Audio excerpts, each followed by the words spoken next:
¿Te ha pasado esto? Estudias inglés por meses, te sabes reglas, vocabulario, incluso entiendes cuando lees. Pero cuando te toca hablar, te quedas en blanco. Y no es porque no sepas inglés, es porque lo estás aprendiendo mal. Hoy te voy a enseñar un método que usaba un genio, Richard Feynman. Un método tan poderoso que si lo aplicas bien, puedes aprender inglés mucho más rápido que el 90% de las personas. Y aquí va la verdad incómoda. Si no puedes explicar algo de forma simple, no lo entiendes. Hoy eso se acaba, porque en esta clase no vas a memorizar inglés. Vas a aprender a entenderlo y explicarlo como si fueras profesor. Y cuando puedes explicar algo fácil, puedes hablarlo sin pensarlo. Quédate hasta el final porque te voy a enseñar cómo usar este método con vocabulario, gramática, pronunciación y cualquier tema que quieras dominar del inglés. Este es el método que te hace pensar en inglés. Y cuando termines esta clase vas a pensar, ¿por qué nadie me enseñó inglés así antes? A lo largo de esta clase vamos a ejemplificar este método y lo vamos a poner en práctica con una clase modelo. Tus respuestas quiero que las anotes en los comentarios y de esta manera actives tu memoria y tengas estos 10 beneficios que tienes aquí para que pueda yo darte retroalimentación de cada uno de los ejercicios con los que vamos a trabajar. Richard Feynman fue un premio Nobel de física. Él decía que si no puedes explicar algo de forma sencilla, es porque no lo entiendes. Y aplicar esto al inglés es el hack más potente que existe. El método de Feynman consiste en 4 pasos. El paso número 1 es learn something, aprender algo. Y aquí es donde todos caemos en el error de cuando estudiamos algo y lo aprendemos, creemos que ya es nuestro, que ya lo hemos hecho parte de nosotros. En realidad, únicamente lo hemos memorizado. Y si tú solamente te quedas en este primer paso de acuerdo a este método, es por ello que siempre te trabas cuando quieres hablar inglés. Es por ello que te quedas en blanco. El paso número 2 es lo siguiente. Cuando ya has estudiado un tema y crees que lo has aprendido, en realidad estás en el primer paso. Lo que tienes que hacer es enseñar eso que has aprendido a un niño. Esto te va a abrir muchas otras puertas y conexiones en tu cerebro para que puedas verdaderamente hacer tuya esa información. Imagina que has identificado una problemática tuya. Como todo el tiempo estás traduciendo del español al inglés, te encuentras con esto. En español solamente tenemos el verbo tener. En inglés está el verbo have y el verbo be. ¿Cómo puedo saber cuándo voy a utilizar uno y cuándo voy a utilizar otro, ya que ambos tienen el mismo significado? Bueno, te pones a estudiar esta problemática hasta que lo entiendes, haciéndote preguntas como de este tipo. ¿Cómo es posible que si utilizo la misma palabra cold, en uno utilizo el verbo have y en otro utilizo el verbo am o el verbo to be? Y en español es una misma traducción.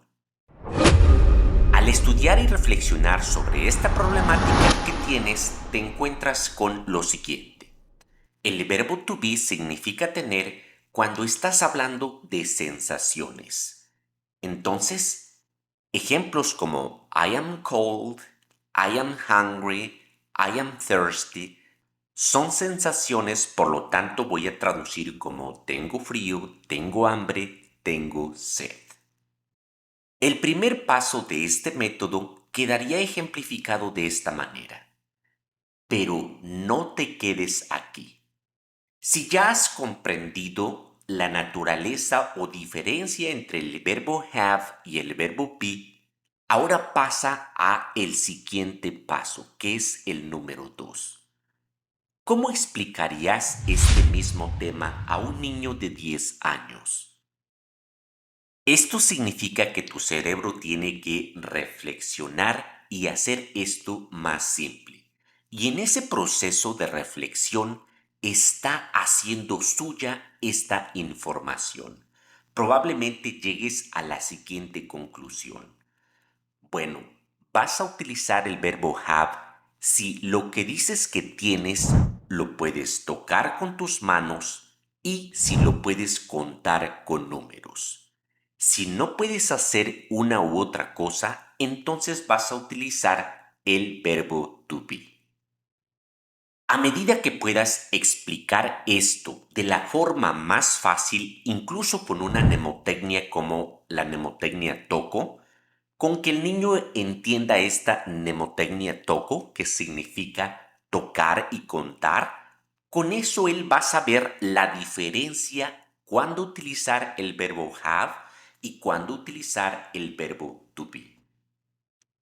En el momento en que tu cerebro puede explicar el tema como si se lo estuviera explicando a tu abuelita o a un niño, en ese momento puedes estar seguro que has entendido y has aprendido, hecho tuya esa información. De ahí en adelante tu cerebro ya no va a tener pasiva esa información, sino activa. Es decir, ya no te vas a quedar en blanco cada que quieras hablar inglés. ¿Por qué en inglés si quiero decir tengo dos gatos utilizo el verbo have? Porque como ya dijimos, la palabra gato es algo que puedo contar y también algo que puedo tocar. Por eso utilizo el verbo have. I have two cats. En cambio, si quiero decir la edad tengo 40 años, ¿por qué ahora utilizo el verbo to be? I am 40 years old. La respuesta es simple. La palabra años la puedo contar, pero no la puedo tocar. Es por ello que debo utilizar el verbo to be. Con esa simple y fácil explicación entenderás el por qué todas estas expresiones tengo frío, tengo razón, tengo curiosidad, tengo prisa, tengo suerte. Estos conceptos son algo que no podemos ni contar ni tampoco tocar con nuestras manos. Entonces todas se dicen en inglés con el verbo to be. I am cold, I am right, I am curious, I am in a hurry, I am lucky. Quiero que digas lo siguiente en inglés teniendo en consideración este principio del método de Feynman. La forma más fácil de entender algo. Recuerda, si puedes tocarlo y contarlo, utilizamos have. Si no, utilizamos el verbo to be. El sueño no es algo que podamos contar ni tampoco tocar. Por lo tanto, esta es la respuesta correcta.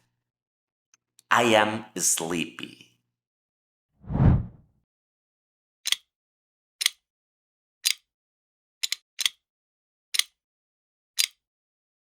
Coche es algo que puedo tocar y algo que puedo contar.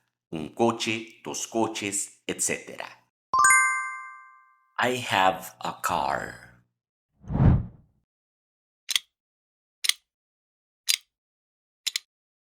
I am nervous.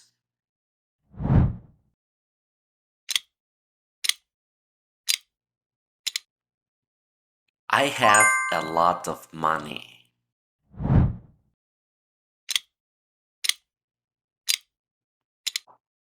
I am hungry.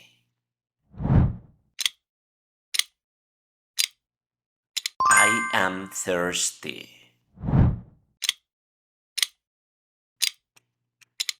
I have 3 brothers.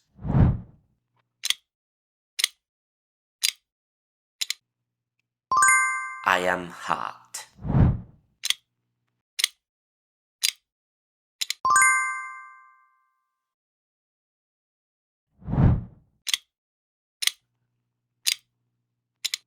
I am jealous. El método de Feynman nos lleva a el aprendizaje verdadero, a el activo, el que necesitamos para hablar inglés.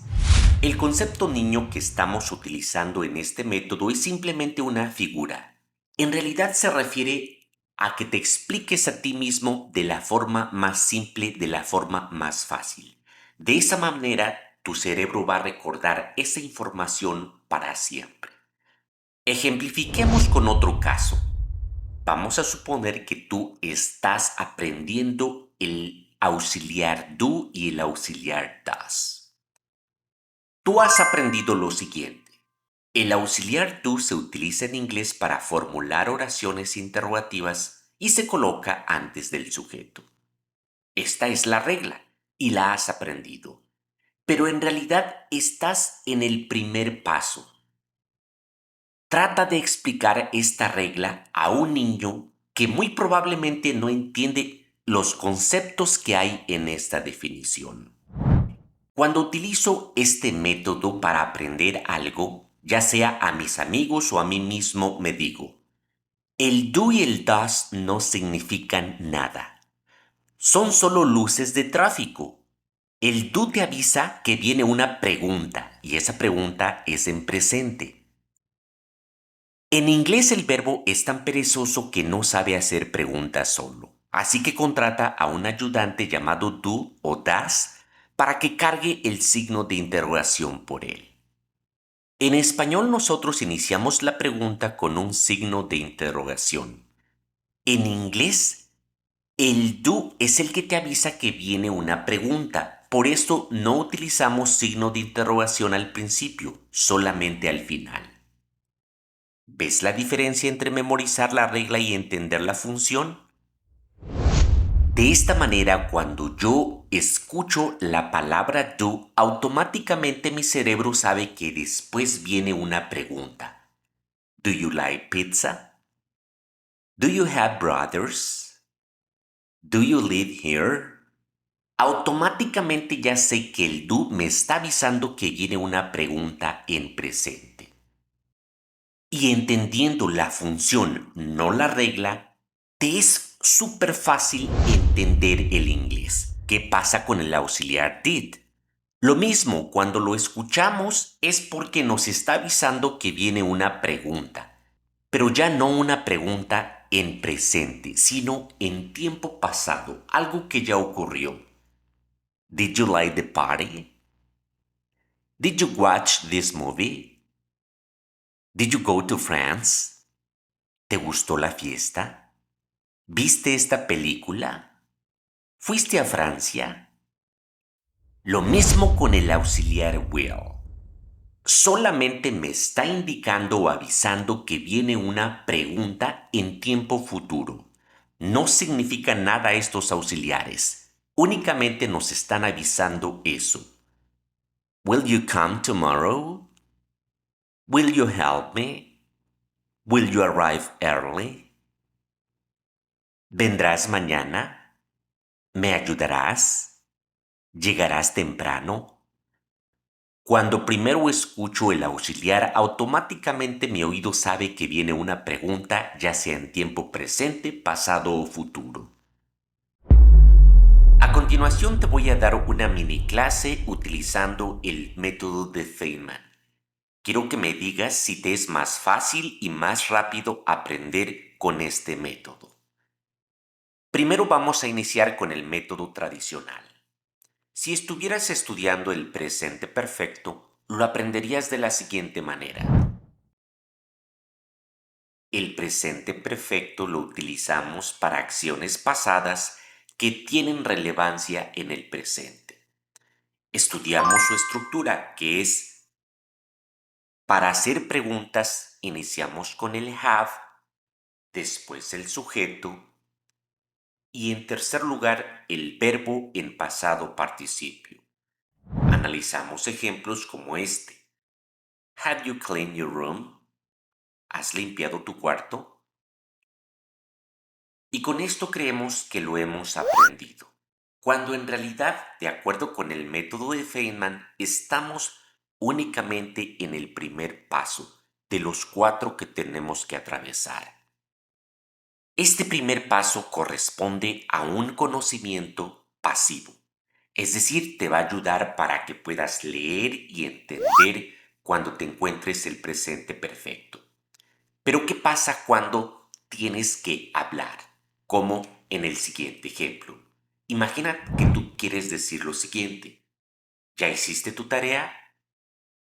¿Cómo le dices a tu hijo en Estados Unidos o a tu sobrino, ¿ya hiciste tu tarea en inglés? Y aquí es donde tu cerebro se queda en blanco y tú te trabas sin poder decir nada. No sabes si lo vas a decir en presente perfecto, en pasado simple o si vas a utilizar la palabra already. Si en lugar de quedarte en este primer paso, pasaras al siguiente tratando de explicar o comprender este tema así como lo comprendería un niño, sería de la siguiente manera. En el caso mío, yo le digo a mi mente o se lo explicaría a un niño así. Have es el botón de pregunta con la palabra ya. Have es el botón de pregunta con la palabra ya. Sigue el siguiente orden. Primero ponemos have, que es el que nos va a indicar que voy a hacer una pregunta con la palabra ya.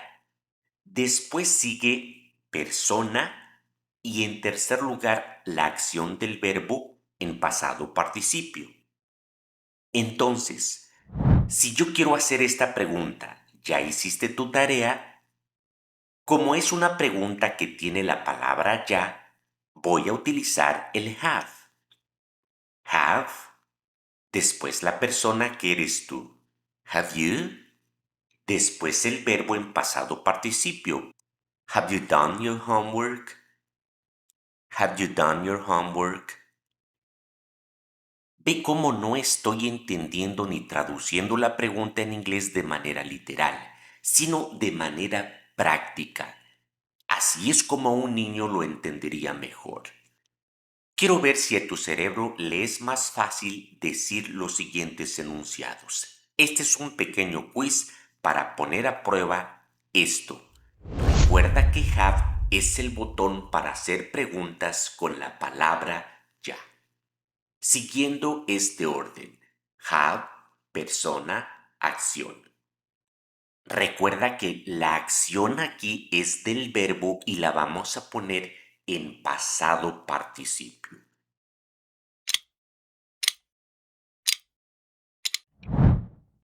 Have you eaten lunch? Or have you eaten? Next.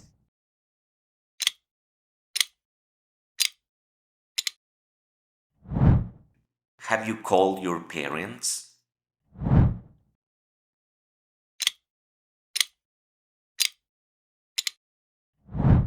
Have you tried this food? Have you tried this food?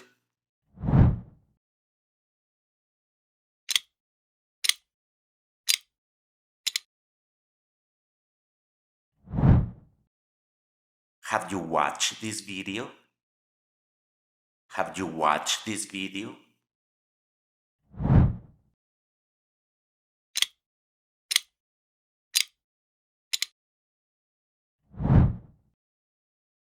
Have you finished the book? Have you finished the book?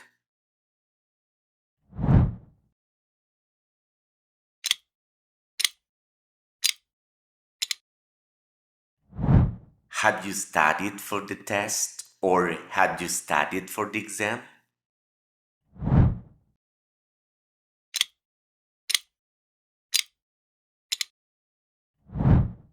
Have you checked your email?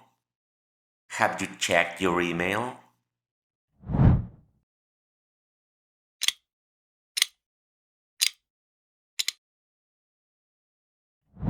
Have you brushed your teeth?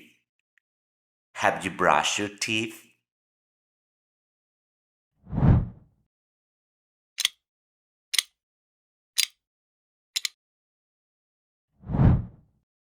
Have you met Ivan? Have you met Ivan?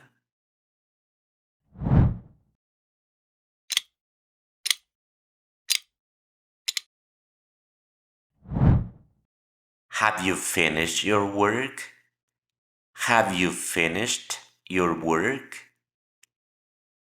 Ya sé, te estás preguntando por qué no estamos colocando la palabra already, así como aparece en estos ejemplos. Casi estoy seguro que te hiciste esa pregunta. Bueno, aquí te explico la diferencia. Have you eaten y have you already eaten, ambas significan lo mismo. ¿Ya comiste? Pero, ¿cuál es la diferencia? Bueno, recuerda, la palabra already es una palabra que significa ya cuando algo ha pasado antes de lo que nosotros esperábamos.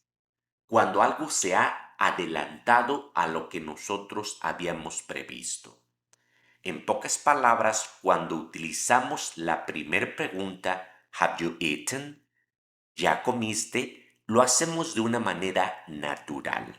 Es decir, no sé si comiste o no, tal vez te quieren invitar a comer. En cambio, cuando nosotros utilizamos el already, ejemplo, ¿Have you already eaten? También significa ya comiste, pero con sorpresa, con admiración. Imagina que tú y la otra persona comen siempre juntos o a la misma hora y cuando algo ocurre antes de lo que se esperaba, ahí es donde se emplea la palabra already. Muchas veces con sorpresa es cuando la vamos a utilizar. Quiero que me digas si, utilizando el método de Feynman con explicaciones que entendería un niño, a ti te es más fácil y más rápido aprender. Si es así, quiero que en los comentarios me comentes la palabra sí y te prometo que las clases que tengamos con respecto al inglés van a estar enfocadas con este método. Hagamos un pequeño repaso de lo que implica el método Feynman. Recuerda que consta de 4 pasos. El paso número 1 es aprender algo. Lo tienes que aprender la teoría de eso que quieres saber. Pero no te quedes ahí, porque en realidad aquí lo único que estás haciendo es memorizando esa información. Para que la hagas parte tuya, tienes que tratar de explicarte a ti mismo como si lo hicieras a un niño. Este es el paso número 2. Teach it to a child. Al hacer esto, tu mente trabaja y hace suya esa información y en este momento es cuando la empiezas a aprender. El paso número 3 tiene que ver o se deriva del 2. Cuando tú tratas de enseñar lo que estás aprendiendo a un niño, te das cuenta que hay muchas cosas que aún no sabes. Descubres muchos vacíos. Identificas eso que tú no sabes y nuevamente tratas de volverlo a explicar en el paso número 4 a ese mismo niño. Una vez que llevas a cabo todos estos 4 pasos, es cuando lo que has aprendido ya no se queda de manera pasiva, sino que ahora está en tu mente de manera activa y te va a ayudar para que tu mente no se vuelva a quedar en blanco cada que tengas que decir algo en inglés. Les recuerdo también que quienes quieran llevar una secuencia en orden de las clases de inglés del curso básico, intermedio y de pronunciación, al final de pantalla les estaré dejando estas listas.